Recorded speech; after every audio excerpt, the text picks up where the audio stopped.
know that a lot of people respect me for what I accomplished in the sport of boxing. And, you know, Canelo is a tremendous talent. I respect everybody's opinion. And, I'll never think me and Canelo will fight. He's, 168, 175. You know, I'm just 147, so I'll never see that fight ever really happen. Look, we don't. I respect Crawford. He's a great fighter, and I always say that. No disrespect him, but you know, sometimes it's a little crazy that people talking about if I'm gonna face Crawford, fighter 147. At the end of the day, I don't wanna have credit to face Crawford. Tell him we going for Canelo next. Yes! Let's go! Canelo, come on! You heard it from him. We are ready!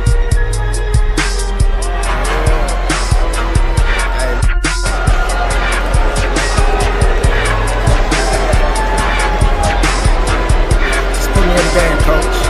Just put me in the game. Crawford, his name keeps coming up, and I know he's a lot smaller than you. Is that a fight that you would ever consider under any circumstance?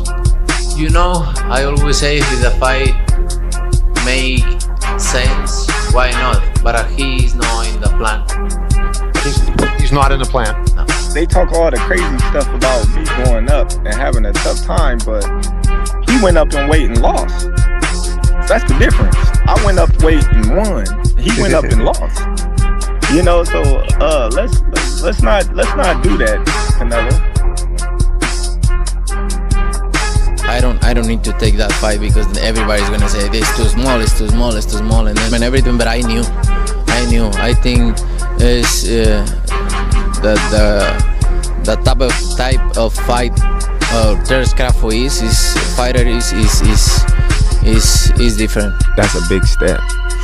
But for a person to go up 3 weight classes from 147 to 168 and to win and become undisputed, wow. What can they say? Me and Canelo is going to be a tough fight. For both of us, it's going to be the toughest fight in my career. Just like with Canelo Alvarez. We all know Canelo is great. We all know he's big. We all know he's strong. He got good timing. He got good punching power. He moves his head well. He's a good counter puncher. We all know all that things about Canelo, you know. But we never seen Terence Crawford at 168, so we don't know. We don't know if Terence Crawford can take his punch power. We don't know if Canelo is going to be able to box, you know, toe for toe with Terence. We don't know if Canelo's going to be able to push him around. We think we know Canelo's going to be able to walk him down because he's been in that weight class longer than Crawford. But in reality, we don't know.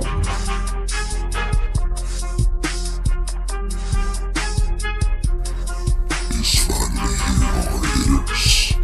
Terence Bud Crawford versus Saul Canelo Alvarez. Undisputed KTFO program.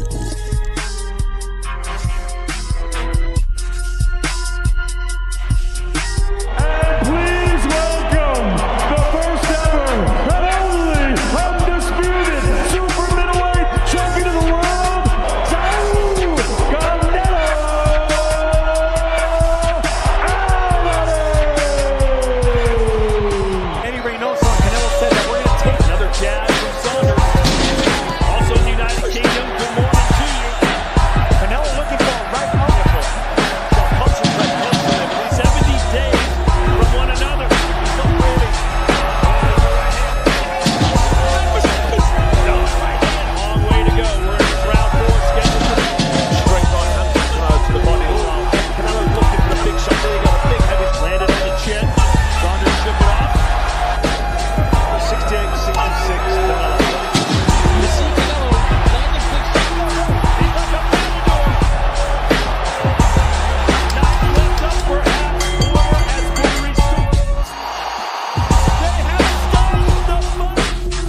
on the right eye of Terrence Crawford in the right hand, right down the middle, and it just lands.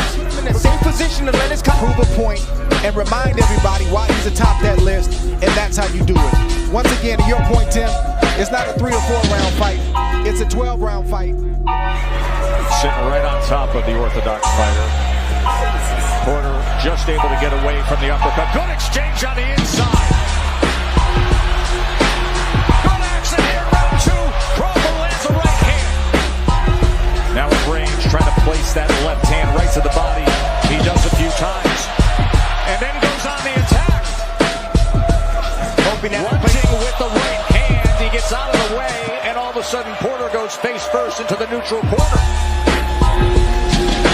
Cut right there from Terrence Crawford, just turning. And Crawford has more glaring answers, or more glaring questions to answer now than he did before the fight started. Off the back foot, off the front foot. And now sharpshooting to the head is Crawford.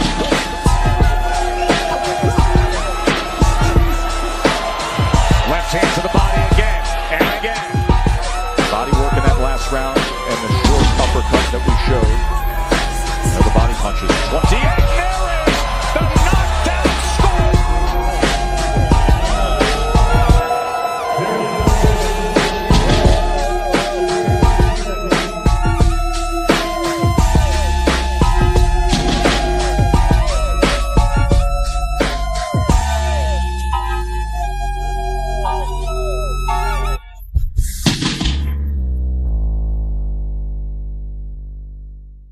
What's good, hard hitters? It's Chuck P. C-Ville's finest, and I'm here with my brother, my right-hand man from the land, Mr. Carl Cleveland. And you know I had to bring my other brother on, Mr. Ohio himself. Ohio runs boxing, Marcus Nall. What's good with y'all brothers, man? It's good, man. Good to be on. It's been a while. Same here, bro. Good to be on. Been a minute. Man, I'm so glad to see my brothers, man. And for y'all that's just tuning in, this is the KTFO prediction show for Bud versus Canelo. Hey, this is the fight that we didn't know we needed, man. Because we definitely need it for this year. This year been kind of stale, bro, as far as boxing, man. This has really been the only fight I've been looking up to. That one and Daniel Dubois and Usyk, and we all know how the fuck that turned out, you know. So this is the only fight, man. This is the only fight that I've been looking forward to seeing. I'm very excited for it, bro. And I think y'all already know who I'm rolling with, you know what I'm saying? But I just gotta ask. People keep on talking about the size of Canelo and how that could play a factor into the fight. Do y'all think that could play a factor into the fight? Because I don't, honestly. At the end of the day, I feel that skills gonna pay the bills. You know, I think Bud got enough in his arsenal to just outbox Canelo, bro. As long as you can move and as long as you can box, I think that's the recipe. And with a guy like Terrence Crawford, bro, with all the skills that he possesses, position from orthodox to southpaw, if anything, I think Canelo's gonna be fucking confused in the fight. He ain't gonna know how Bud coming. He claims that he's seen everything, and I'm pretty sure he has, but he hasn't seen it at the level of what Terrence Bud Crawford is going to present to him. But what do y'all think about it, man? What do you think about it, Mark? I think they may they have to bring body bags to the ring because Crawford will be carried out in one. Let me stop. No, let me stop, man. You think he's doing it like that? No, man. I think I agree with you, man. To be honest, I agree with you. At first, when I first heard about this fight, I was not a big fan of it. Didn't like him going up 2 weight classes, but it makes sense now. I mean, when it comes to Canelo's frame, he's not that tall. You know, yes, he's going to be a little bit bigger in the size, but I don't think it's going to be an advantage to the point where Crawford is skilled enough to roll off punches.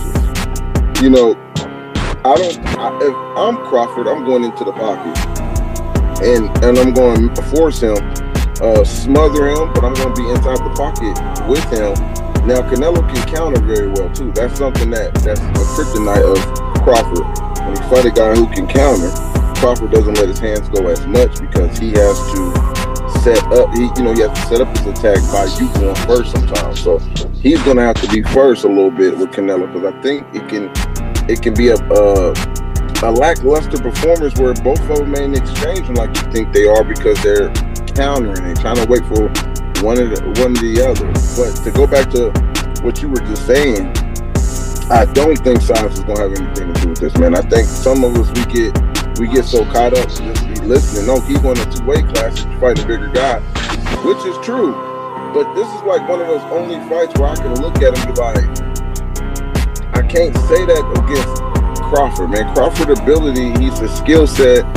He's very durable. Yes, he's been clipped, but he's durable. He's a very durable guy. So I think he has a great chance to outbox Canelo, but outfight him in spurts too, because he's faster. He's going to be a little bit quicker. And Canelo has been declining lately. We're going to be honest. He's been declining in his performances. He's knocking guys down, but he ain't knocking them out. He's not stopping them. So this is just probably one of those perfect timing situations for fighters to get Canelo, man. And Crawford might be able to do that. I mean, yeah, you ain't lying, bro. I think, yeah, he knocked down Berlanga, but I don't think he's had a knockout since the Caleb Plant fight? Yeah, since the Caleb Plant fight. What was that, like 2021? Mm-hmm. Yeah. He's knocking guys down. I'm gonna give him credit. He's knocking guys down. He's not knocking them out. But I think Crawford is confident in going into it, but he has to take the shot. If he can take a hard shot by Canelo and it doesn't faze him, Crawford might dog walk that boy. It might be where he try to now you looking at a stoppage problem. Yeah, he's trying to dog that boy. So it depends on how much he respects Canelo's power. So it's definitely gonna be I wouldn't bet. I'm not betting money on this fight. I'll tell you that. I'm picking Crawford. I'm rooting for Crawford when it comes to the who we picking. But man, I'm not betting. I'll tell you that, man. I ain't betting. Hey, Mr. Cleveland, you with us? Yeah, I'm here, man. Okay, cool. You don't sound confident. No. I'm just having some technical issues with the laptop, but I kind of agree with what you were saying a little bit about how Crawford needs to fight in the pocket. Honestly, I think his game plan needs to be similar to the game plan that Lamont Peterson had when he fought Danny Garcia. Lamont Peterson boxed, to me, even though he lost that fight, he outboxed and outbanged Danny Garcia in that fight. Yeah. Great fight. Canelo he's on the decline, and I'm gonna be honest, I ain't never been a fan of Cinnamon. Like, I respect what he did, but every fight is always some type of asterisk next to it. Wanna bring up people, bring down people, rehydration clauses, things like that, where it's like you're not fighting the best at their best. I understand it because he is the cash cow, supposedly cash cow in the sport, so he can get away with that. I'm glad Bud is the one who's fighting this dude, because Bud is not gonna come into this fight scared like everybody else, nor is he gonna go in there overly respecting this dude. Like, I know we ain't talking about Charlo, but that Charlo shit was the most disappointing. And I told y'all when it happened, Chuck, you was like, nah, man, I think Charlo might do it, man. I think he gonna show up. Nah, man. He went in there, like you said, during that press conference, showing him too much respect. And I knew it was over. I've seen the Bud and Canelo press conferences, and when he pushed Bud and Bud ain't go nowhere, I'ma tell you, that right there shocked Canelo, because he expected Bud to go flying when he pushed him when they had that little face off, man. And when Bud was just right there, he was like, okay, yeah, this is different. And to me, that lets me know that Canelo is not stronger than Bud. He might catch him with something, but I really don't think that he's going to knock out Bud unless Bud is just being lazy and lackadaisical and not taking it serious, man. My whole thing for this fight is Bud. You know what? Bud need to come out to Prodigy, keep it thorough, and that's gonna let me know Bud gonna win this fight, man. If Bud keep it thorough, Canelo can't fuck with him, man. Bud can outbox him. I really want to see how Canelo fights going back. So when you say going in the pocket, that's what I really want to see, how Bud and how Canelo reacts to that. But man, I'm going with Bud, man. I already told you. It's only one fighter I would have picked against Bud, and Bud had already whooped his ass, so I got to go with Bud. Hey, listen. You said you want him to come out to keep it thorough. I gotta be honest with you. He can come out to Super Mario Brothers. It don't matter when he coming. He gonna be jumping all over that man head come Saturday night, September 13th. And about the Charlo thing, you know they got 2 pressers. You know they got that launch presser like months before the fight. And I was like, okay, I can kind of see him being respectful to Canelo at that one. But I said, come fight week at the presser, you should see a different Jermell Charlo, which we kind of didn't. You know, he was still, meat eating. But as far as Bud, when they had that first launch presser, Bud really wasn't all that amped up to the point where people had thought that Bud was actually scared of him. But then you saw how he came at the other press conferences after that. So that was my whole reason that I had gave Jermell a pass for that first launch presser that was months before the fight. But, we know that at the end of the day, Jermell he just came for the check, bro. He wasn't trying to throw with any conviction. And the moment he did get caught with something, he just ran. As far as Bud is concerned, though, bro, we know Bud ain't running. If anything, he gonna be running to his ass than from his ass. But here's my question as far as Canelo. Will he be able to cut off the ring on Bud? He keeps talking about how he wants a small ring. Turkey's not granting him that, apparently. He's full of piss and vinegar and mad about that. Will he be able to cut off the ring on a mover like Bud with those flat feet that he has that's stuck in cement? What do y'all think? That is so funny, man. Now you trying to play my boy, man. I don't think his feet is flat in cement. I will say this. This is what I will say. It's hard to cut the ring off on a guy who doesn't fight back, who doesn't plant his feet to throw punches back.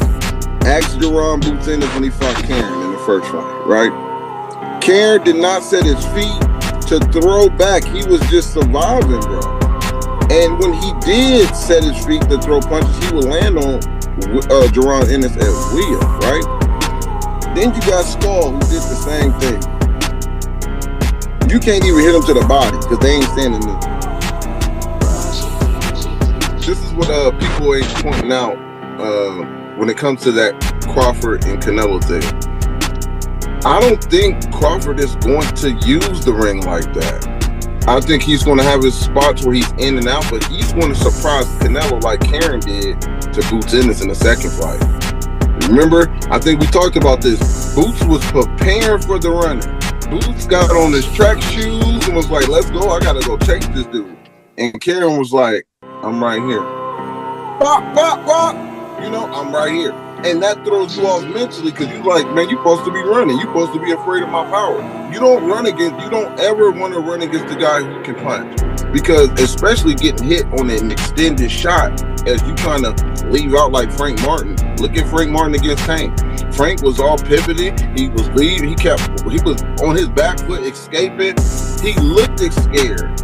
Instead of going in there trying to push the bully back, you have to be able to mix it up. You cannot stay running. But I say all like to say this. Chance Crawford is not running, bro.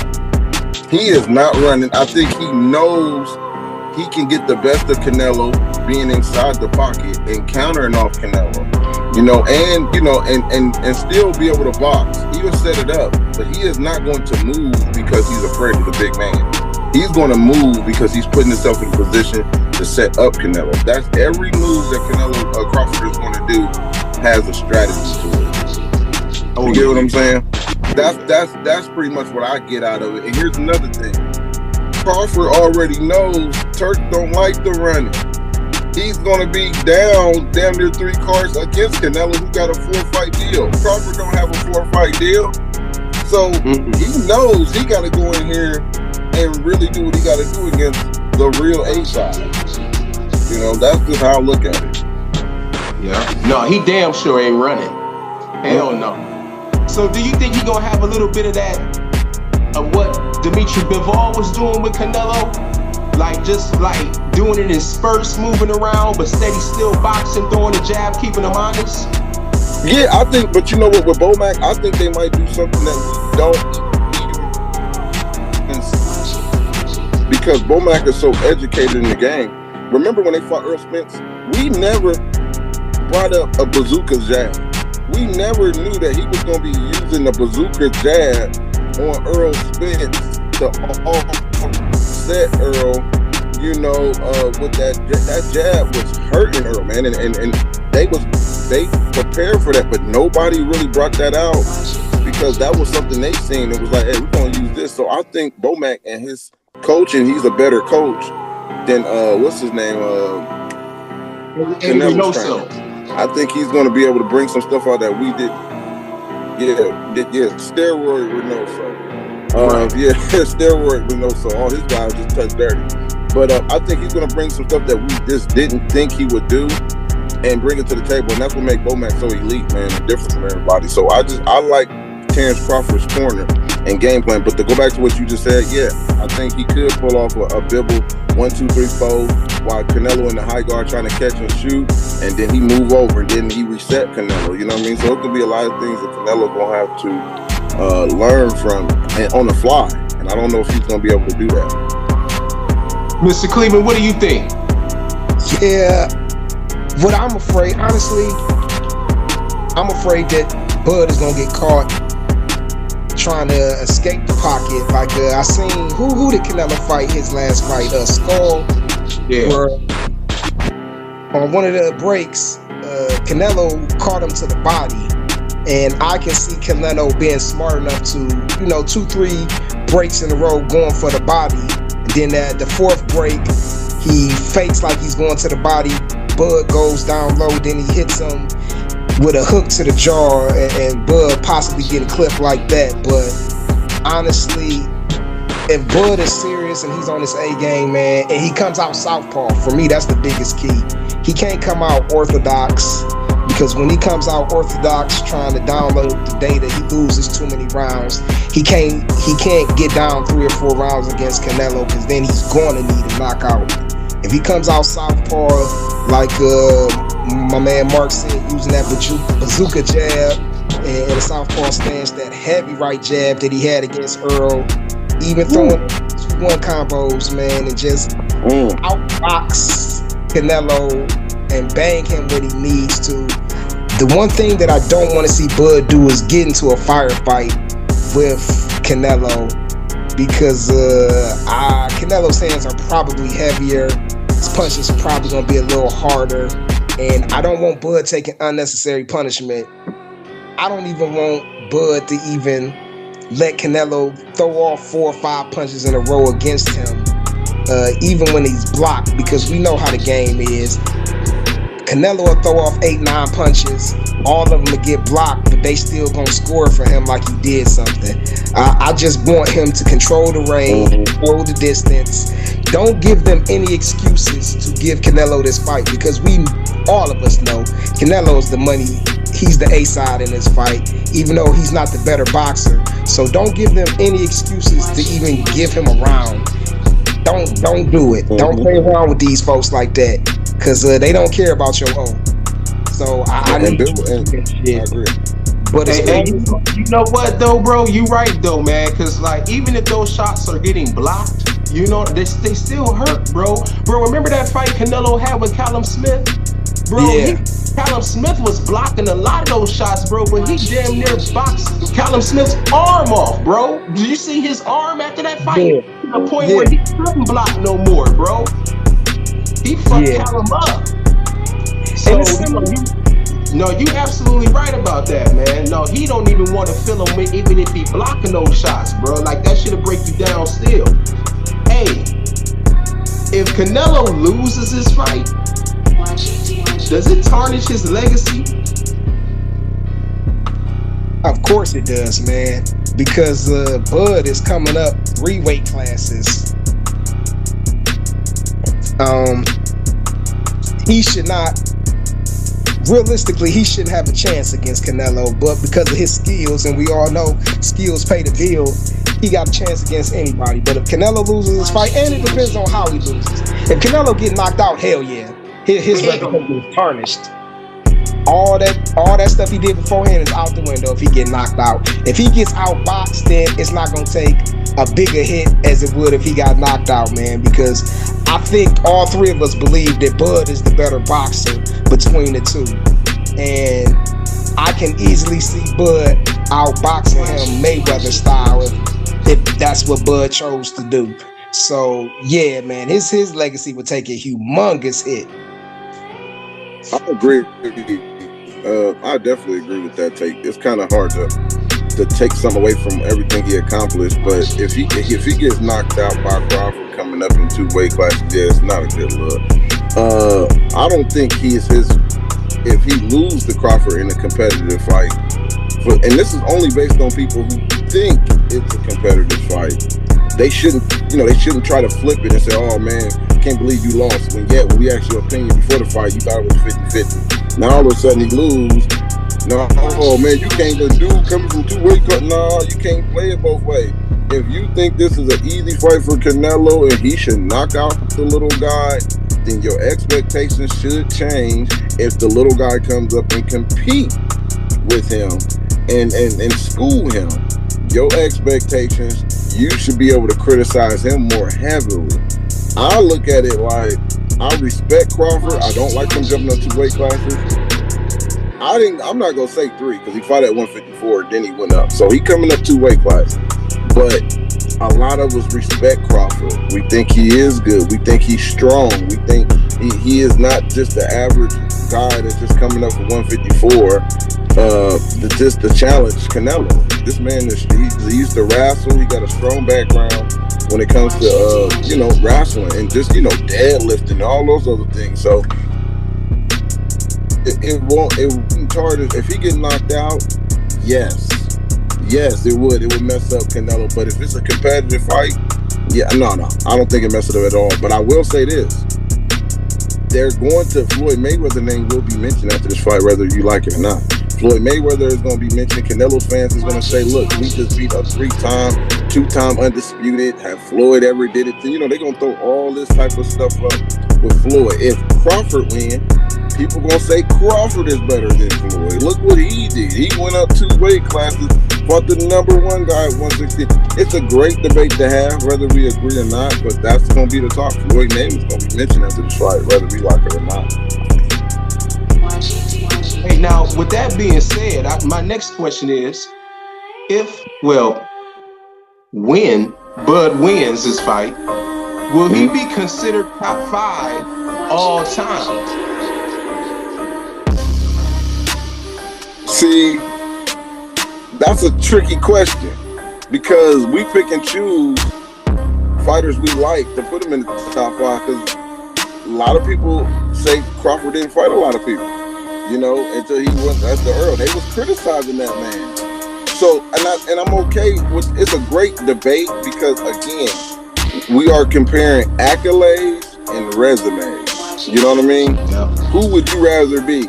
You know what I mean? So, I think it's more, we're this generation that we're starting to appreciate more the accolades than the resumes because a lot of the fighters ain't truly fighting each other.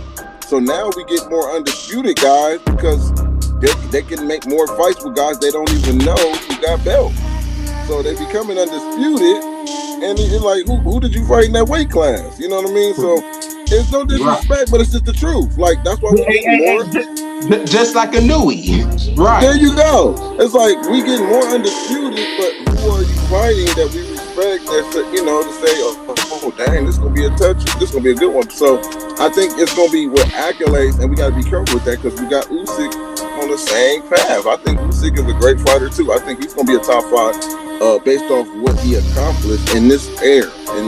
So to answer your question, I think he will be a top 5 because of what he did and coming up in those weight classes, man, and doing what he's done, man. It's like he fought the best at 154. He fought all the best at the weight classes that he was in, and then going up to fight the best at 168. He didn't go up and take a tune-up. Man, bro, we got to think about that. Andre Ward was number one. He was the pound for pound number one. He went up to 175 and got 3 tune-ups before fighting Kovalev. We got to give him that, man.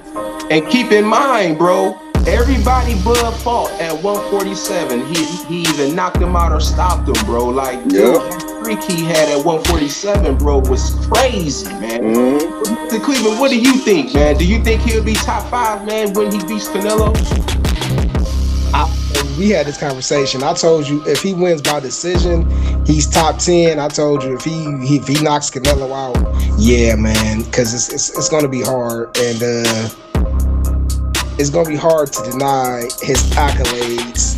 But I'm not only just looking at his accolades, I'm looking at his skill set, and I'm putting him like, okay, this weight, this era, he can fight. So I could put Bud at 147 against any of the 147s from the past, and he's gonna make it a good scrap. I don't see any of them dudes just dog walking him like that. Same thing with 135, or excuse me, 140. I can't see any of the 140-pound greats just dog walking him like that. He's gonna be, man. Aaron Pryor doing it. I have to cut you off. Aaron Pryor, baby, stop playing with me, man. Hey, look, stop man. playing with me, dog. I know he's from the Natty, man. I know he's from the Natty, but Aaron Pryor, I agree with you, man. but it's not gonna be easy, and that's the thing that I'm saying. I agree with you, man. I'm talking, man. I agree with you. I agree with you. I'm talking. He ain't gonna dog walk Crawford. Aaron Pryor, man, he can win that fight. It wouldn't surprise me. It also wouldn't surprise me if Bud knocked his ass out too, though, man. No, that's a fact. That's a fact. Because he got the skill set, man. His skill set translates to any time in boxing. You can put this dude in there, and he's going to be able to hold his own against the top. So I can't deny that. So if he knocks out Canelo, he's most definitely in my top 5. If he wins by decision, I told Chuck he's gonna be in my top 10. Oh yeah, I can see that. I can see that definitely. So let's get down to the meat and potatoes, man. Predictions, bro. I mean, I'm gonna start with mine. It might not be the popular thing to say, but at the end of the day, I got Bud stopping Canelo in the 11th round, bro. I think you better put some money on it, then. Oh, I'm gonna put some money on it for real, brother. Okay. I already got them pennies off saved to the side for this one, brother. So yeah, man. I just think that Bud has too many tools in the box, man. I think Canelo, yes, indeed, he's seen everything. He's been around for forever, fighting everybody. But I just think that he hasn't fought anybody on the level of Terrence Crawford, bro. And a lot of people probably gonna say, well, what about Triple G? You know, what about... Dude, I mean, I think Canelo lost those fights, arguably, to be honest with you, bro. I mean, besides the third one, we don't even need to talk about that one. That was horrendous. But I just think that Bud is just gonna not move too much, but move methodically, be very smart in the ring, touch him up. Not every punch has to be a hard punch. I just think that he's going to just set Canelo up, man, for something, bro. And later down in the later rounds, bro, taking Canelo into deep waters. It's funny with me even saying that, but I think he's going to take Canelo into deep waters come the late rounds, bro. And I just think that it's going to be too much for Canelo to the point where the referee going to have to look out for him, man, and stop the fight in the 11th round. What do you guys think? What you think, Mark? Well, I don't know about no stoppage. I think if anybody gonna get a stoppage, it could be Crawford. I think Crawford could, he can possibly pull it off. I mean, he already stopped two guys that's never been stopped before in their careers, Errol Spence and Sean Porter. And, it's always an asterisk behind it based on people who didn't like him. Oh, well, Sean Porter was on his way out. And I'm like, well, Sean Porter never declined in every loss he had. We never sit there and watch Chandler and say, "Oh man, he ain't the same since Kell Brook," or "He ain't the same since Keith Thurman." You know, we never said that about him. The moment Crawford stops him, oh, he wasn't the same. He was washed. Like, come on, bro. I give him props. He beat my boy Earl Spence. He stopped him, so he has a reputation of stopping guys who's never been stopped. That's a statistic no one's talking about going into this fight. So I think that's very, very important because Canelo he's durable, man. He has fought bigger guys and stronger guys. So it'll be it would be a good look on Crawford to be able to stop somebody like that, man, in this fight. But I got Crawford. He has to dominate in this fight where he's winning convincingly. It could be a competitive fight, but Crawford is winning convincingly, and I think he could win on the scorecard. But I would love a knockout. I ain't gonna lie. I would love a knockout. But let me ask you this question, though, Chuck, in the panel. Do you think Canelo gets raised to the top 5 if he beats Crawford? Do he get elevated high because he beat a guy that moved up 2 weight classes? Or is that going to be the downplay? You were supposed to do that to this little guy.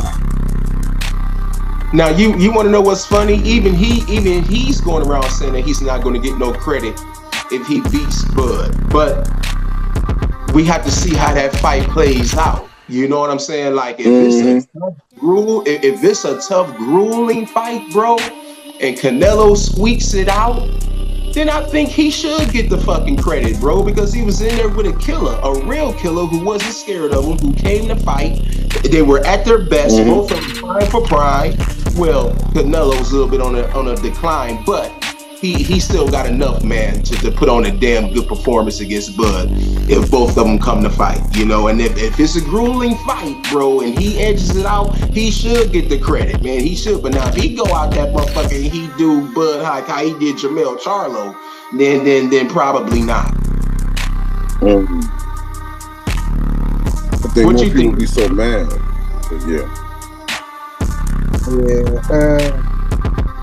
I'm gonna give my prediction and I'll answer your question, Mark. But I think Bud's gonna win a majority decision. Personally, I think this fight is gonna be a poor man Canelo versus Mayweather, to the point where Mayweather won all the rounds and somehow one of the judges scored it a draw.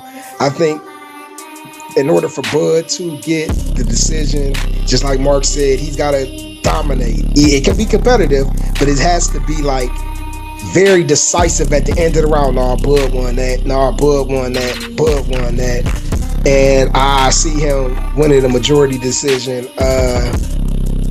I'm gonna be real. I'm probably one of those people, man, that to me it really don't matter what Canelo do for this fight, because he should win this fight.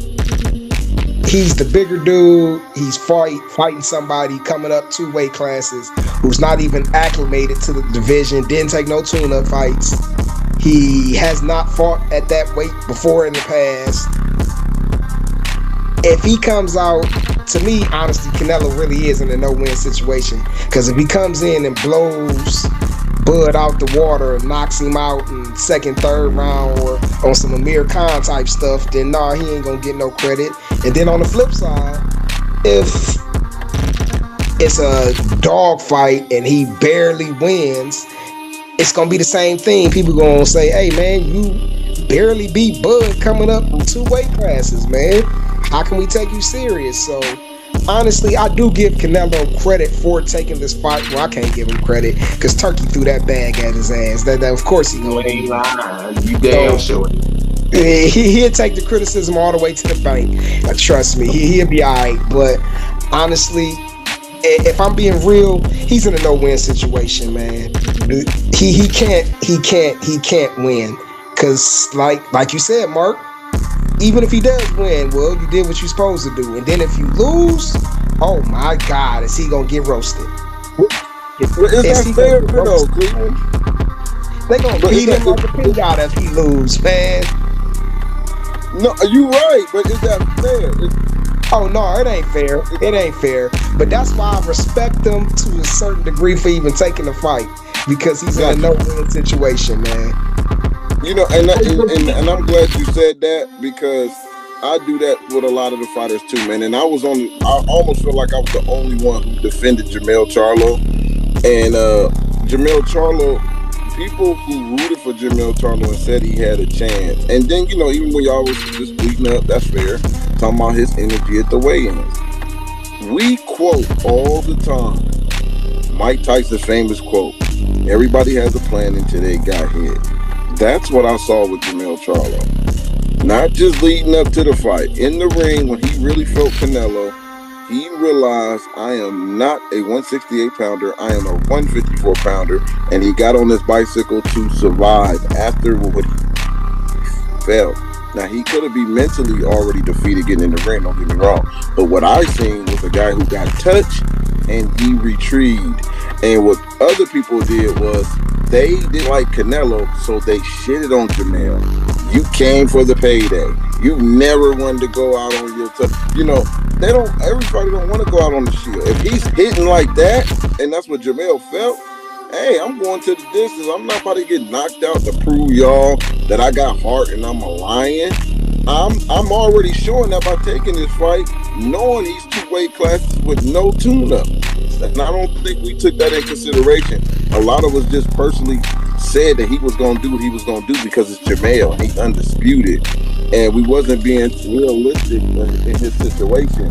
But like you just said, it's fair, but we got to keep it real. Demetrius Andrade going to 168 to fight David Benavidez as soon as he beats Demetrius. Oh, well, Demetrius was a smaller guy. I mean, I'm like, it's bullshit, bro. It's bullshit, and that's the thing, bro. The real ones, bro. The real boxing fans who's watching this shit, bro. If it's a tough, grueling fight between those two, bro, you got to admit Canelo in there with a killer, man. He in there with a killer. If he edge it out, give that man his flowers, bro. There ain't been no other fight that Buzz been in that would indicate that he's not a killer. He's in there with a killer September 13th. If it's a close fight, bro, give Canelo his fucking flowers. Now, here's the problem with that, though, Chuck. I think we'll all agree that Bud is a killer, but then Canelo's supposed to be a killer. So we got a little killer against a big killer.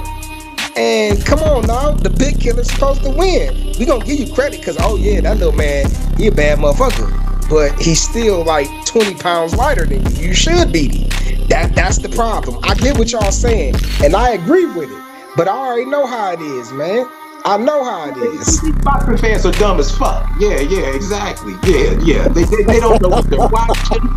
Seriously, bro, they don't know what they're watching, bro. They already got an agenda going into watching a fight. They already got their thoughts already made up. You know, so even if they're witnessing greatness, they're not going to backtrack. You know, that's just the era that we're in, unfortunately. Yeah, but here's my thing. That's why to embrace a 50-50 fight with Canelo and give him his credit, because there are certain guys who don't take fights because of those fans who sit there and say, you supposed to do that. Like, really?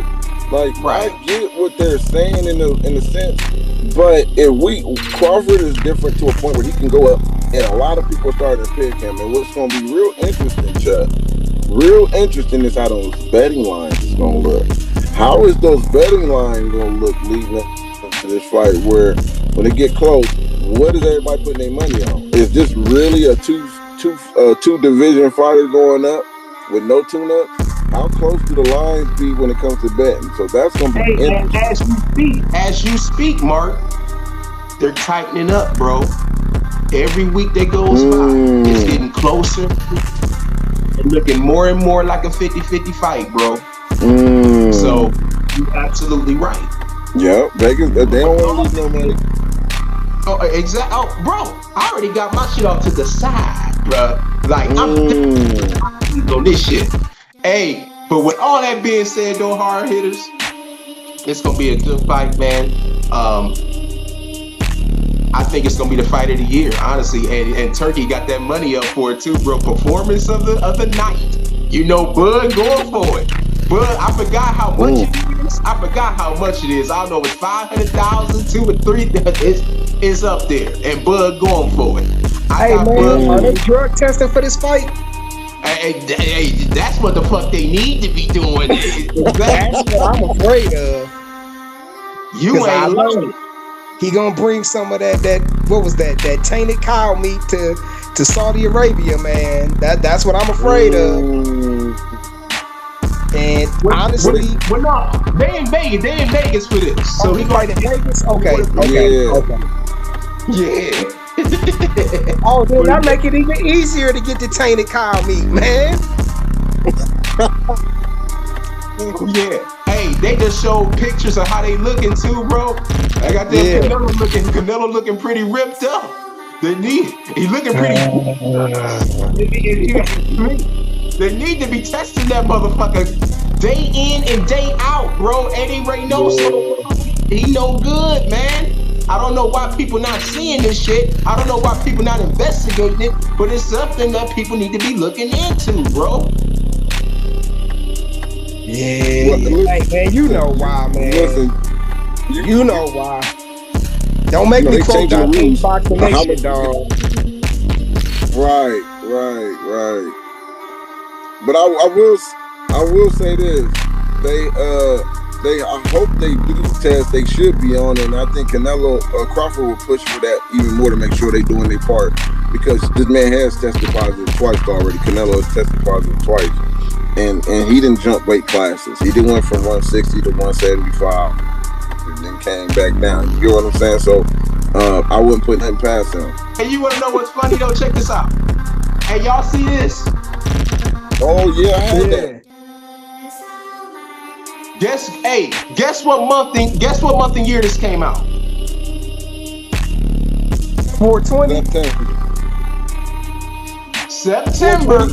September, which year?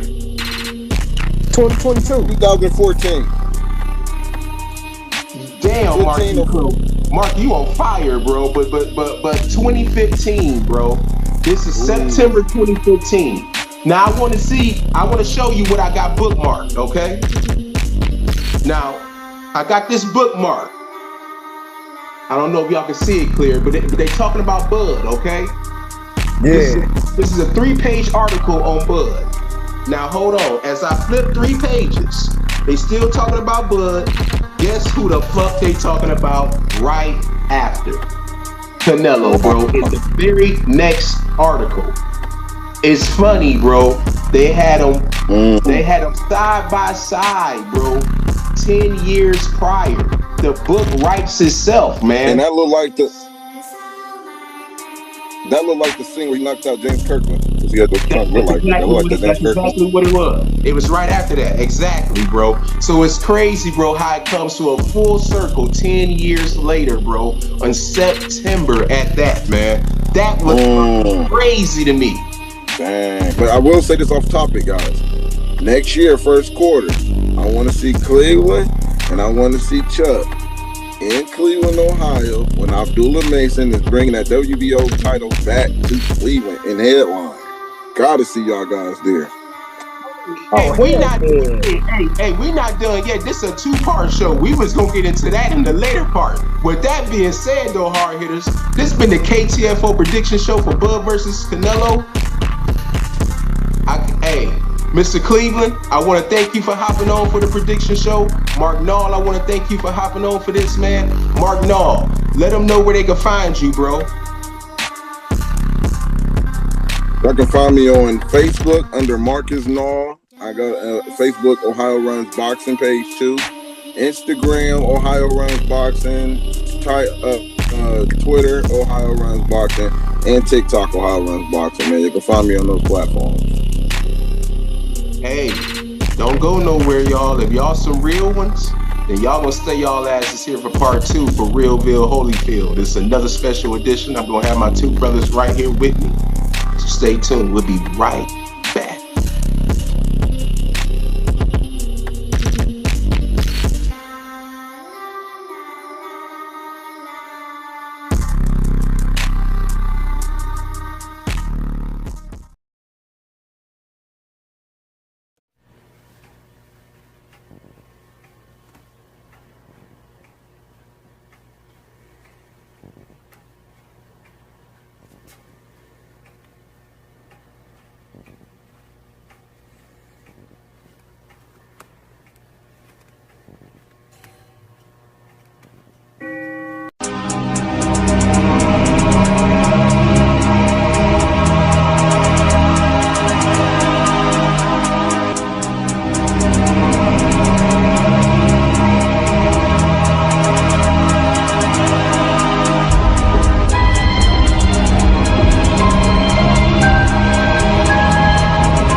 What's up, hard hitters? Chuck P. C-Ville's finest here.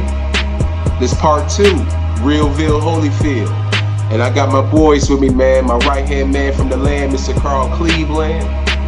And Mr. Ohio himself.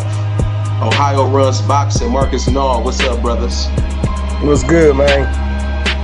Hey.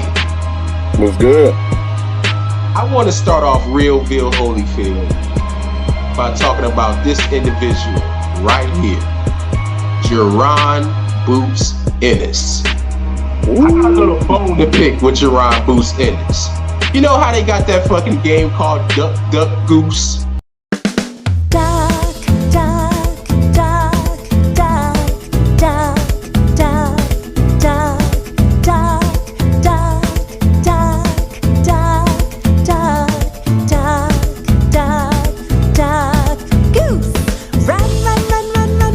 Well, I want to name this motherfucker Duck, Duck, Boots. Because Boots is ducking everybody, bruh. He just ducked who? Virgil Ortiz. He just ducked Devin Haney. He just ducked who else? Brian Norman. I mean, what the fuck is Boots trying to do? Who is he trying to fight of relevance, bro, that's going to take him to the next level?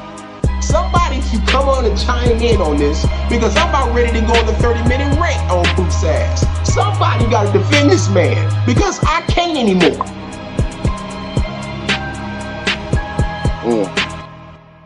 I'm gonna say this. Really can't defend him, man, because he first of all, he didn't even stay by his word, because I remember him saying he wanted to become undisputed at 147 before he moved up. Then when it seemed like the block was getting hot with Brian Norman, he decides to jump up. And then you have Devin Haney, and it looked like he about to fight Brian Norman. So it's just a bad look all the way around with him. And you would think him being signed to Matchroom that he would fight Virgil Ortiz. That would be an easy fight to make. But no, it's not happening, man. So, hey, to me, this is where listening to the wrong people will fuck up your boxing career. Because Boots is a talented fighter, but like you said, he has not fought nobody. And the people that he could fight to take him to that next level, it's like you just said, he's skipping over him. And it's not a good look for Boots at all, man. It really ain't no defending this. So hopefully they got a big fight that they waiting and they gonna announce soon. But man, it's just a bad look for Boots, man. It's a very bad look. Yeah, I'm gonna say this. I think it does. Them turning down certain fights, it's how it looked. You know, it is a bad look on him. I like Boots. You know, I have some of his people that I mess with from Philly, YMS Sports Media. I mess with him, man. Jamil, that's my guy, man. He hit me up, and we had a good talk because I had to take the post down. Out of respect for him and Philly. The first thing I put up was when I heard him turning down the Devin fight, and then looking for a tune-up at 154. So I made a post and I said I had Devin Haney going up to 147, no tune-up, fighting the best in that division. Terrence Crawford going up 2 divisions, fighting the best in that division. I saw that. Said Boots going up 1 division, saying he need a tune-up. And that was gonna get a lot of buzz, you know what I'm saying, when me doing that. And I had the punch out guy, Mr. Glass, as the tune-up pitcher for him.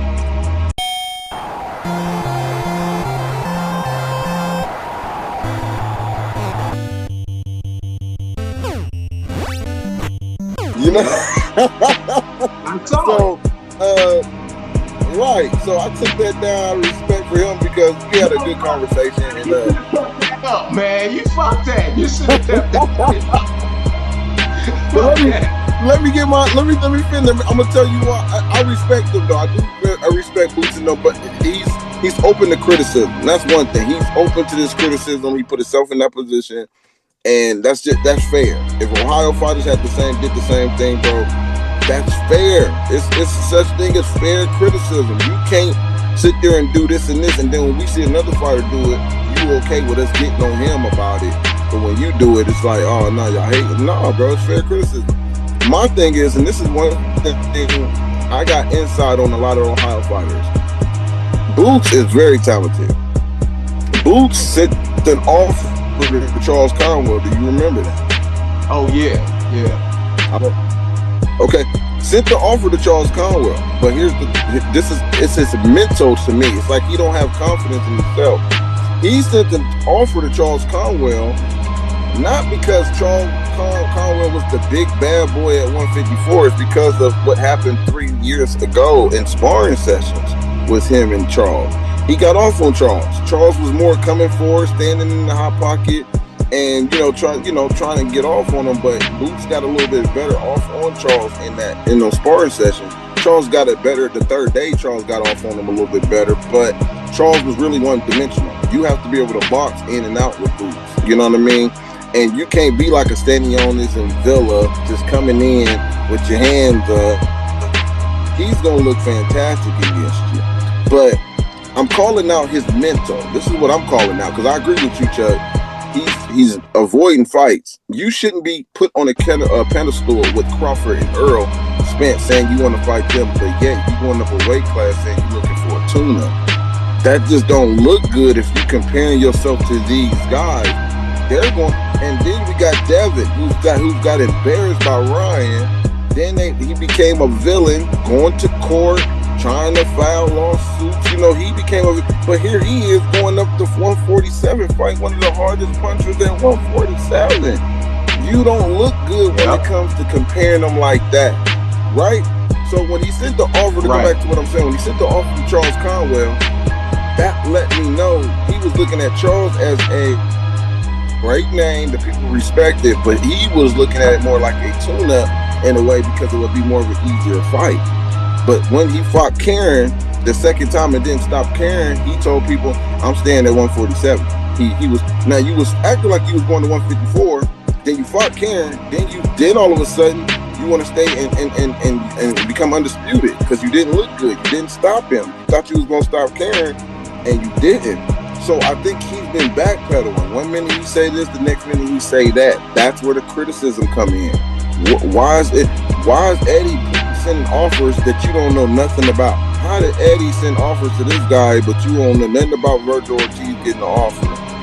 Nobody, if it ain't coming from me, don't believe it. What?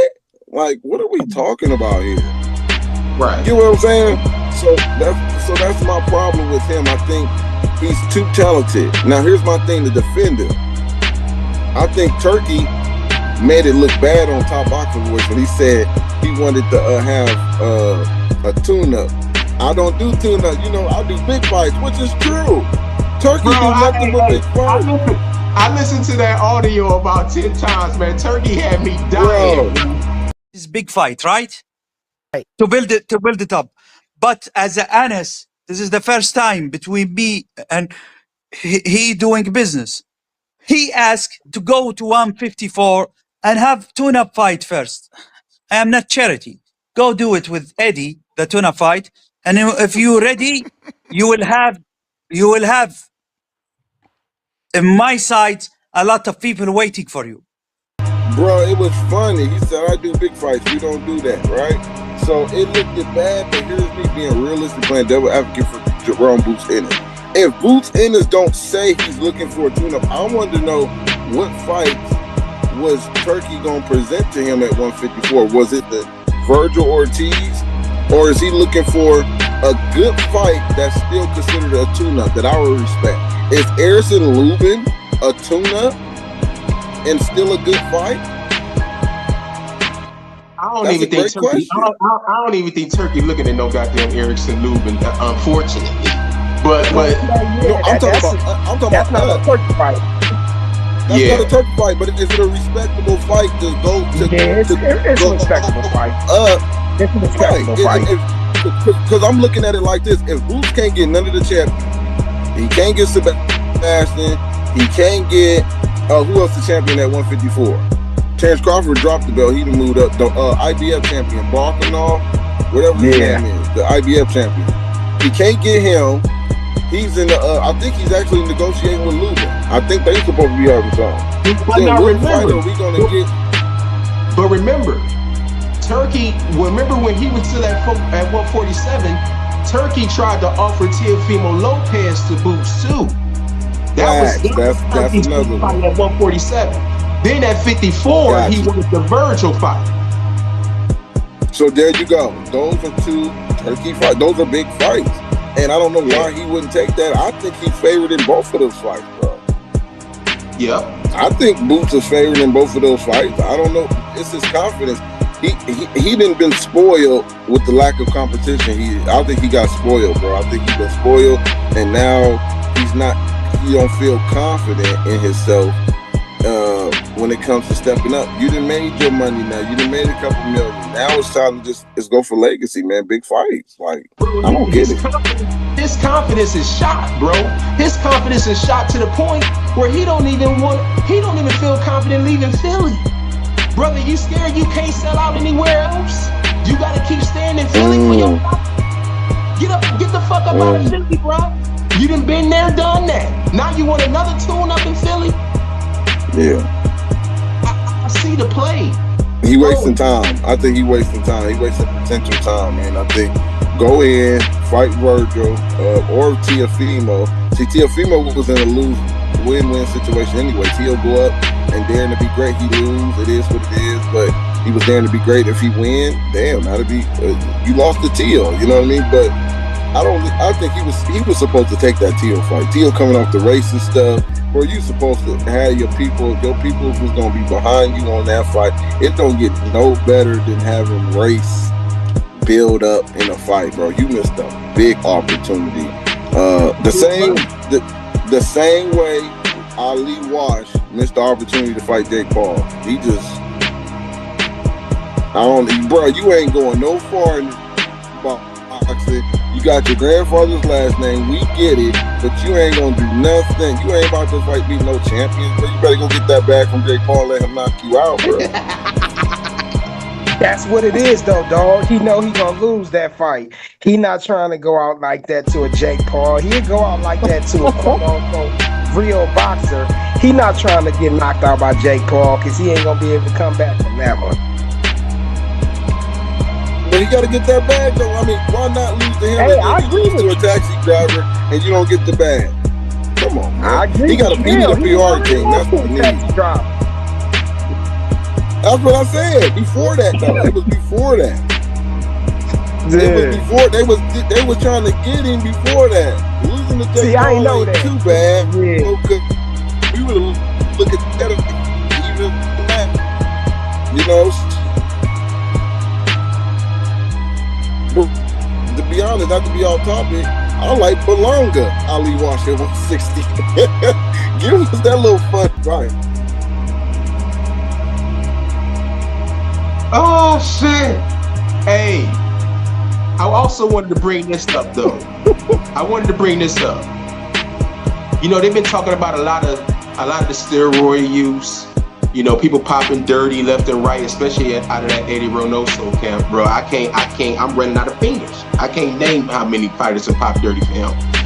But they also keep mentioning Snack, all right? The performance enhancer, which I don't see.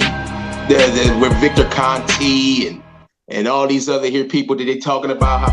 Bro, I don't understand how people could talk about Snack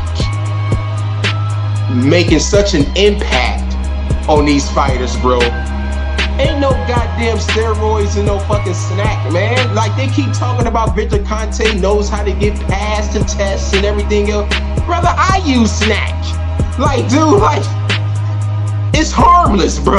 And it ain't nothing like, hey, in the case of Devin Haney, bro, he ain't knocking nobody out using Snack. In the case of, who else is on Snack? Mikey Garcia was with Snack. That motherfucker wasn't knocking out where he wasn't no one-punch knockout artist after using Snack. Dude, I think this whole Snack shit is getting blown out of proportion. I don't think anything's wrong with Snack. But I want to ask y'all, do y'all think Snack should be banned or added to the list of banned products when it comes to VADA, USADA, and WADA. Do you think snack should be now added to this shit? I don't see anything wrong with snack. But what do y'all think? No, man. Look, man. It's not snack. It's the association with Victor Conte, man. Let's just call it what it is. My man was the Balco man. So whenever you got that, you got to expect a level of scrutiny that's going to come with it, especially with the history that he has. Now, as far as like performance enhancers making people strong enough to knock people out, no, that's not necessarily what all of them do. Some of them going to give you the endurance. Some of them going to give you quicker recovery. But if nothing in snack is popping dirty, nah, man, I can't. Now, if you start having these snack athletes and they popping dirty and they own a snack regimen, routine, then you might want to start questioning it. But nah, man, you just can't make that stuff illegal. The only thing I can say though is it's not a good look. Even though Victor, he's trying to, like he said, he's trying to clean up the sport, but because of his history and the things that he's done, people gonna second guess him. They gonna look at him with the side eye. They gonna scrutinize everything that he does. So for me, I think he's on the up and up because you'd have to be a dummy. You have to be a complete dummy to get arrested and go through all that stuff he did with Balco, then get out and turn around and do the same thing again, man. Especially when you're involved in sports. And then this is my thing. The Balco stuff, I know it was a few boxers, but I mainly remember baseball and football players on that stuff. But this is a combat sport, and people could die. So I understand the scrutiny that he has, but nah, man, you can't ban that stuff without no justifiable reason. Just because you don't like a motherfucker, that ain't good enough, man. That's not good enough. What you think, Marc? But I agree with Cleveland, man. He pretty much said everything I was gonna say, man. When it comes to the snack and the things, like, it's Victor Conte. It's not snack, bro. It's Victor Conte, the reputation that he had. Now, for me, the question that I have is, how much is Victor Conte paying them to wear those snack shirts? Because I will put on a snack shirt too if you giving me $500K, because we know the reputation that this man done had. Now, Terrence Crawford ain't never tested dirty in his career, bro. So we can't sit there and try to put those two together, and then all of a sudden we talking about he knocking guys out. Like, bro, he been doing that before he even got with Snack. So it's like, nah, we can't use that. The haters is gonna use it because they don't like him. Devin Haney been on the Snack, pro, but shoot, what we call him, you know what I'm saying? We like pillow fed. So it can't be always, that. I think they just make the comparison just to have an argument. And it's a deflection, man. I think it's a deflection to try to take credit away from a fight that they know can probably go Terrence Crawford's way, when it comes to that, when it comes to that. But to me, I'm burnt out on the snack stuff, man. I'm like, bruh, come on. So I'm like, y'all got to stop with this, man. But this is what happens when you get a bad reputation and you trying to clean yourself up like Victor Conte is doing. He say he's trying to help the sport. But I'm going to keep it a buck, bro. I just wouldn't associate myself with people like that, knowing that they reputation. You get what I'm saying? It's like, that's tough. It's like, and this is not trying to be funny, bro. It's like us being in a relationship with a female, and we know she got that female friend that's a hoe out there, and she we don't like her going to clubs with her. Right. I don't like you around this chick, but she changed. I don't care. It's like, she don't more than she'll tell you, let's go do this. She doesn't encourage you as much. So that's what I think most people look at Victor Conte.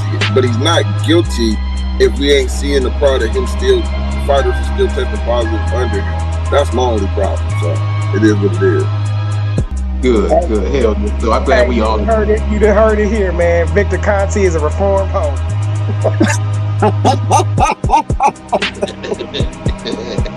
There you go, man. He done changed. Yep. Hey, I wanted to touch on this real quick too, man. Bro, I sat back and I was looking at that Keith Thurman and Brock Jarvis fight, and I sat back and I looked at Erickson Lubin when he had his fight on Pro Boxing not too long ago. And when I was just sitting back, I was just looking at these fighters and I said, damn, man, my generation is gone, bro. Like, the generation we grew up watching, bro, like, you know, from 2012 to now, you know, the Thurmans, Errol, Bud, and Deontay Wilder, all those guys, man. All of those guys are damn near done or done, bro. And now you look at this new generation that's coming up, and I just want to ask, man, like, is boxing kind of losing its star power, bro? I mean, don't get me wrong, man. We got some killers coming up. We got Abdullah Mason coming up from Cleveland, Ohio. We got Kermel Moton at 135. You know, the 135 division looks very promising when it comes to the younger generation. Andy Cruz. It's too many of them to name. But I mean, bro, like, at this point, are we really getting up to see these fighters? Mose is over there in the heavyweight division. Very, very great fighter, man. You know, his future looks bright, man. Probably will become a world champion. Most definitely probably become a world champion. But, bro, the star power, bro, like, I'm not feeling anything, bro, from watching these fighters now. Even to fighters like Keyshawn Davis and stuff like that. Like, dude, these are great, phenomenal fighters. Bruce Shoo Carrington. Great fighters, bro. But, bro, they don't get me out of bed, bro, saying, oh, I can't wait to see Shoo. I can't wait to see Keyshawn. Bro, it's the sport kind of losing its star power, bro. Like, that's my question, man. Do you guys think that boxing is in this good place as of right now as far as the state of it, man, with these future stars coming up? Man, you just said it. This is stuff I think about, but I don't say publicly. You just said a lot of things that I just think about we watching. And let me tell you what I mean by that. I'm going to give you some fighters' names, and they personalities almost all identical, same. Terrell Goucher, quiet, Cleveland, Ohio, humble, great guy. But if he was a world champion and was headlining, I don't think he would attract a lot of people because of who he is, right? That's one. Two, Charles Conway, bad boy, can fight, from Cleveland, humble. But if he becomes a world champion, would he attract a lot of people because of his personality of who he is? He's one of those guys that have to take on the right opponent to really push him leverage because he's not a talker, right? Got another one from Cleveland, Tiger Johnson. Oh, God. Yeah. Tiger Johnson, humble, quiet. You know, another one, Duke Reagan. Another one.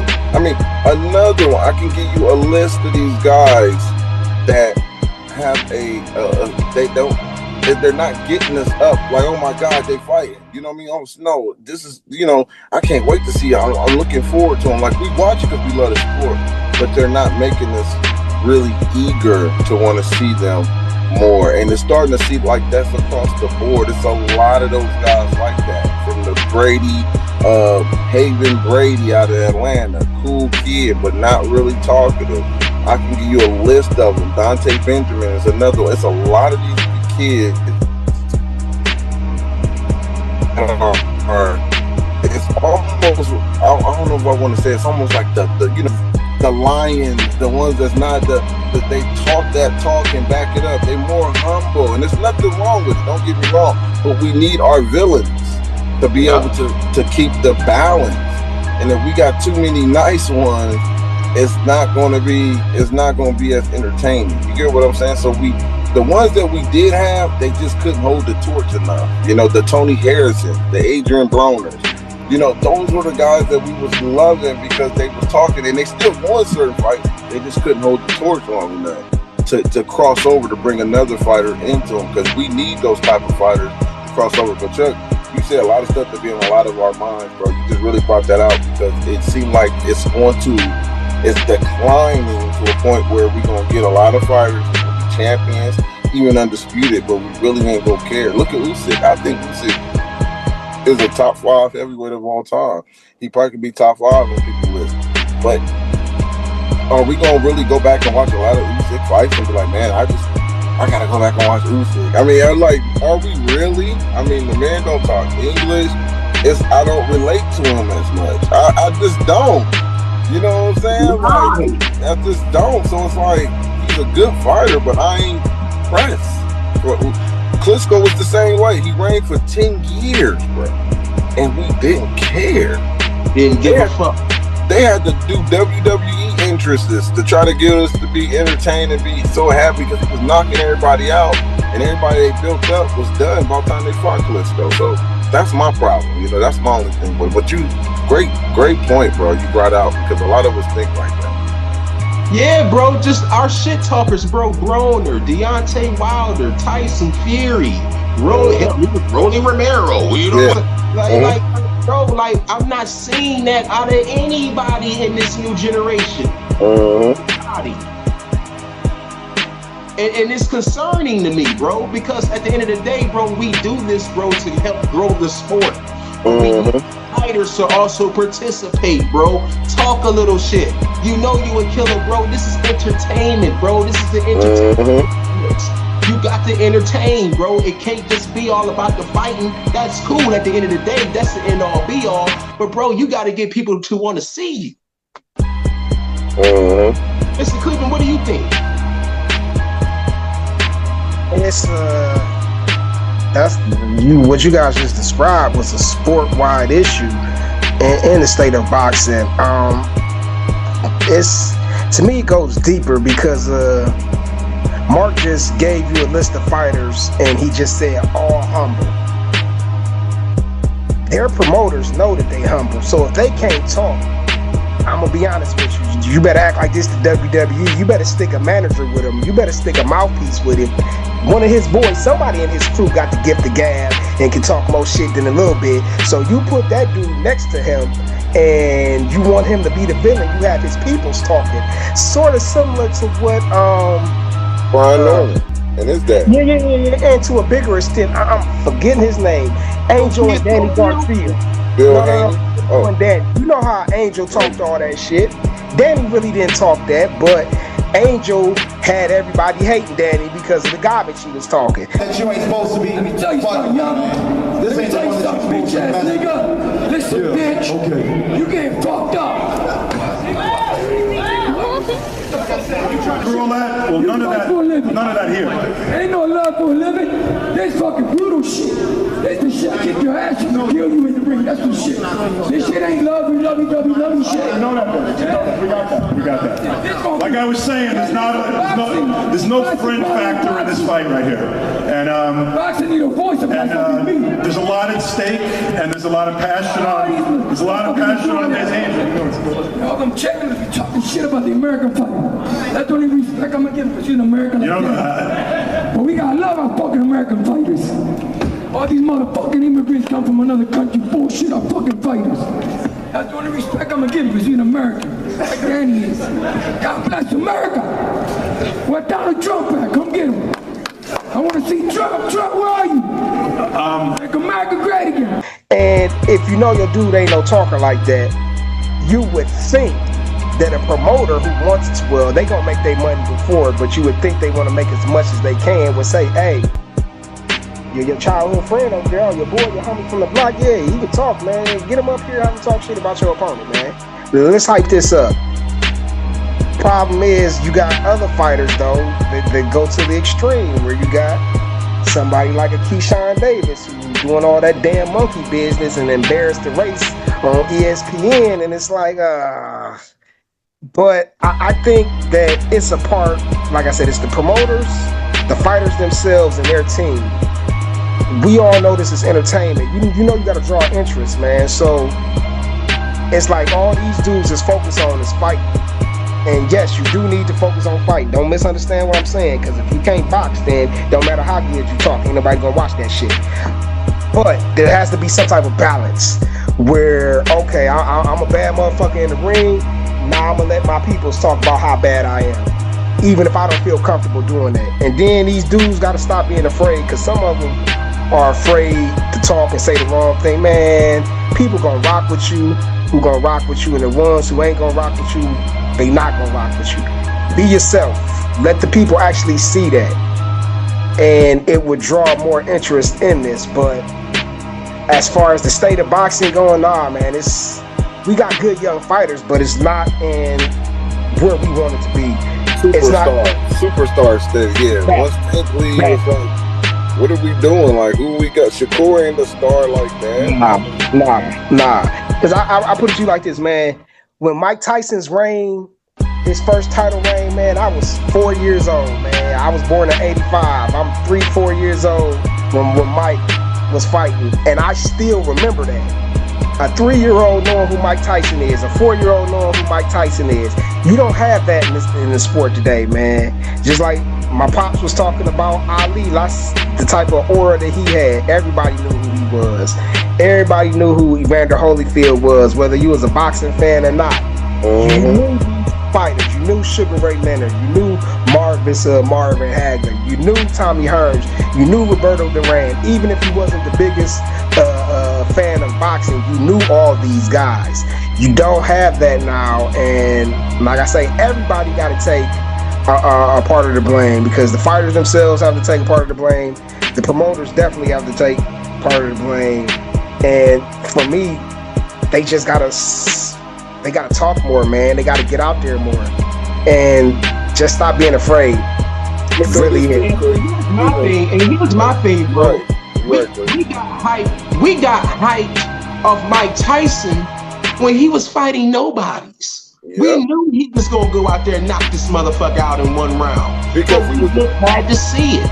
If you play Keyshawn Davis, who's Keyshawn Davis fighting? Oh, just some tomato can. Oh, I ain't watching it. I ain't watching. It shouldn't be that way, bro. It shouldn't be that way. If you're a superstar, bro, it don't matter who you in the ring with. You are must-see TV, and we are not getting that out of any of these fighters, bro. And that raises a huge red flag to me, bro. Like, and I'm gonna say this though, Chuck. I'm gonna say this. This is credit to Cleveland, because Cleveland created an atmosphere too for fighters that couldn't speak because of the promoter they had, and that was Don King. Don King knew how to sell fights. He knew how to talk that stuff as well. And he knew how to grab everybody from R&B to politic, you know, from president. I mean, he was Nelson Mandela. I mean, I'm sick. This dude was crossing over and made boxing a global with his promoting. Like, you didn't know he's the most popular promoter of all time. You know what I mean? So he knew how to even get under other promoters' skin, where it's a back and forth between them. You know what I mean? So he played a big part of these fighters too, helping them be able to talk trash, because that was a trend. There was a lot of them coming from out of there. So I get what you're saying, because we got great entertainment in that era with even under Don King, man. Yep. You just touched on it, Mark. You spoke on Ohio, Don King, all the fighters that you named from Ohio. Why don't you tell the hard hitters what you have been seeing while you've been going to these local shows in Ohio, bro? Is there anybody that's leaping out at you? Is there anybody that we need to keep our eye on that's from Ohio that's holding it down? Hopefully that we can make a star someday, because we need it. I'm gonna tell you, this is actually crazy. There's a guy that I think is going to be, if you're a betting man, which I think you are, Chad. He's from Cleveland. His record, I'm gonna tell you his record. His record is 2-3. He's 2 wins, 3 losses, 1 draw. Okay? Not appealing. You took the words right out of my mouth. Definitely not appealing, but okay. Not appealing. Do you know who Darnell Boone is? No. Darnell Boone is a guy who had over 20 losses at the time when he faced Andre Ward. Knocked down Andre Ward in his 6th pro fight. He was the first guy to knock down Andre Ward, being an Olympian. Darnell Boone is from Youngstown, Ohio. That's actually my cousin. Right? Okay. Darnell Boone gave Adonis Stevenson his first loss. So Adonis Stevenson, when he was reigning at the top, his only defeat at that time was Darnell Boone. Darnell Boone also knocked down Kovalev in an 8-rounder 3 times, and they still gave it to Kovalev because of how many losses Darnell Boone had. So he was never. Was his nickname the Monkey Wrench? So he get look. So he ended up. This is before Kovalev. Nobody knew Kovalev was even dropped before, because what they did was they take the footage and they hide it. Darnell Boone. So the point I'm bringing up Darnell Boone was he was a journeyman that was tough, and he got respected because everybody started bringing his name up when we started talking about the top dogs at 168 in Andre Ward class. You know, when you talk about Adonis Stevenson, Kovalev, they was trying to get the Kovalev versus Adonis Stevenson. They look at his only loss and they say, who is Darnell Boone? Then Willie Monroe, who fought Triple G, his only loss at the time before Triple G was Darnell Boone. Who is this Darnell Boone that's on everybody's resume? You know, so this Kevin Walker is a Darnell Boone being born, in my opinion. Okay. I gotta make sure I look out for him. Bro. I mean, cause you know, it really ain't about how you start, bro. It's how you finish. You know, I could take it because you know I be covering a lot of the UK stuff too, man. I don't know if people hip to this fighter Johnny Nelson. Okay, Johnny Nelson was fucking terrible when he first started, bro. I think Johnny Nelson had lost like his first 3 or 4 fights professionally. Then he ended up winning the cruiserweight title and became the longest reigning cruiserweight champion from the UK after that. So no, bro, it ain't how you start, it's how you finish, man. So I gotta keep an eye out on this dude that you just said, Mark. Definitely. Mr. Cleveland, you still with us? I'm just listening. I ain't know Darnell Boone was his cousin, and when he brought up some information that know for a fact is true, because back in the day when I was looking for it, you could never find the 8-round footage of Darnell Boone versus Kovalev where he knocked him down. I looked for that for years and could not find it, man. Years. He's gonna be a guy that you win money off of because of his box rep. You don't think highly of him. He comes to fight, and he's gonna upset a lot of people, bro. So, but that's just one. That's a journeyman. That's gonna become a journeyman, but win some big fights on the way up. That's just another guy. But Dante Benjamin from out of Cleveland is another fighter that got cut from top rank. That fight at 168. Very exciting. He can definitely punch. I like the kid. Very humble, quiet, but again needs to talk a little bit more. You know what I mean? So he's another kid. Then we got Wayne Lawrence. Now he was the first kid that went viral on social media back in 2007.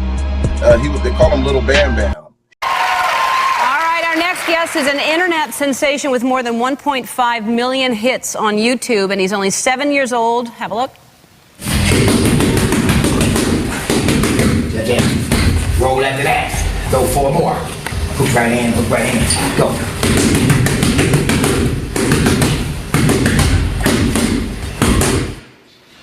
Please welcome Wayne Pretty Boy Bam Bam Lawrence.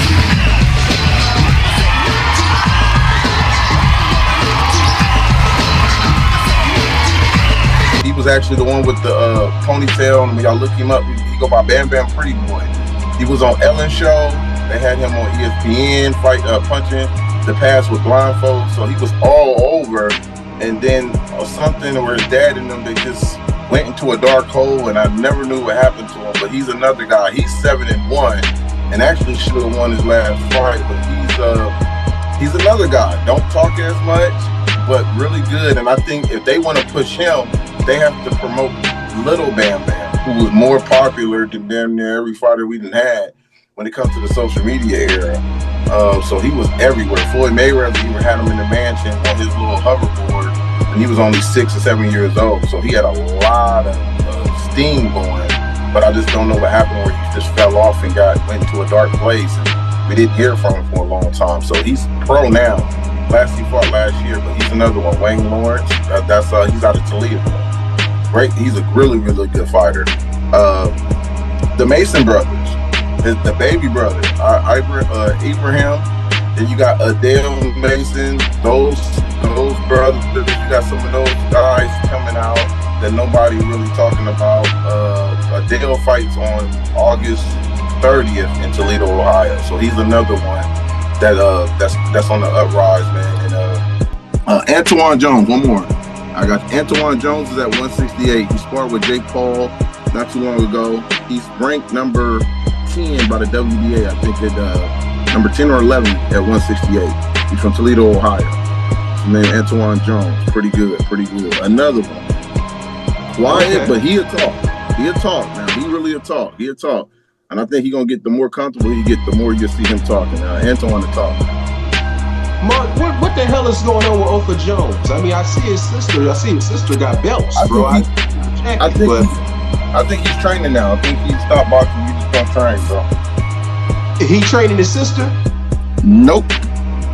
Wow. Nope. He training other kid. Dad and her and dad ain't really as cool like they used to, man. She even was trying to change her name. It's that bad, bro. Hey, you know what? They're trying to remind me of Daniel Dubois and Caroline Dubois, bro. Like they not close at all either, man. Unfortunately. So it's just family problem, family issues, man. It happens. Yeah, that's a fact, bro. Well, Mark, I appreciate you for telling me about these fighters, man. I'm definitely gonna keep an eye out on them, bro. I appreciate both of you all for hopping on Realville, Holyfield, man. This was a damn good show, man. Jam-packed, great show, man. Mark, once again, tell the people where they can find you, bro, as far as your social media. Man, you can find me on all the Ohio Run Boxing platforms, from Twitter to TikTok, Facebook. My main one I'm on most of the time is Instagram. Love Instagram, so I'm on there a lot. And you can find me on Marcus Nall Facebook. Marcus Nall, on Facebook. And that's it, man. And good luck to y'all Cleveland guys, man, bringing the world champion back this November on the 22nd, man. I think I will be seeing y'all in Cleveland next first quarter with a world champion, WBO world champion, and it's gonna be lit. Oh yeah, my face definitely gonna be in the place when he had that homecoming fight in Cleveland, Ohio, first quarter 2026. Hey, Mr. Cleveland, any closing statements, brother? Yeah, man, boxing, we got to do better. We got to create some more stars. Canelo versus Bud can't be the only big fight this year, man. I'm gonna need 2 more boxers with some names to get in the ring. Otherwise, man, y'all ain't gonna be happy when the fans ain't watching and you ain't getting paid, man. And one more thing, man. I'm sorry. I know this is off topic, but man, don't nobody believe Tank Davis is retiring. Soon as he need a damn payday, he gonna be fighting some bum, man. Yeah. You know what? I'm glad. You know what, CJ? Hey, I'm glad you touched on that, man. Bro, these goddamn fighters come out and say they retire, and every time they fight, bro, oh, I'm done. Then you say, Teofimo did it. Shakur had just did it.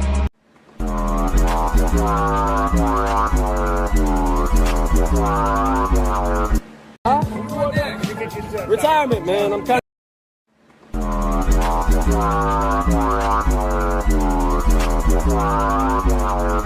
Man, I need to take a break. I'm tired of everybody bullying me.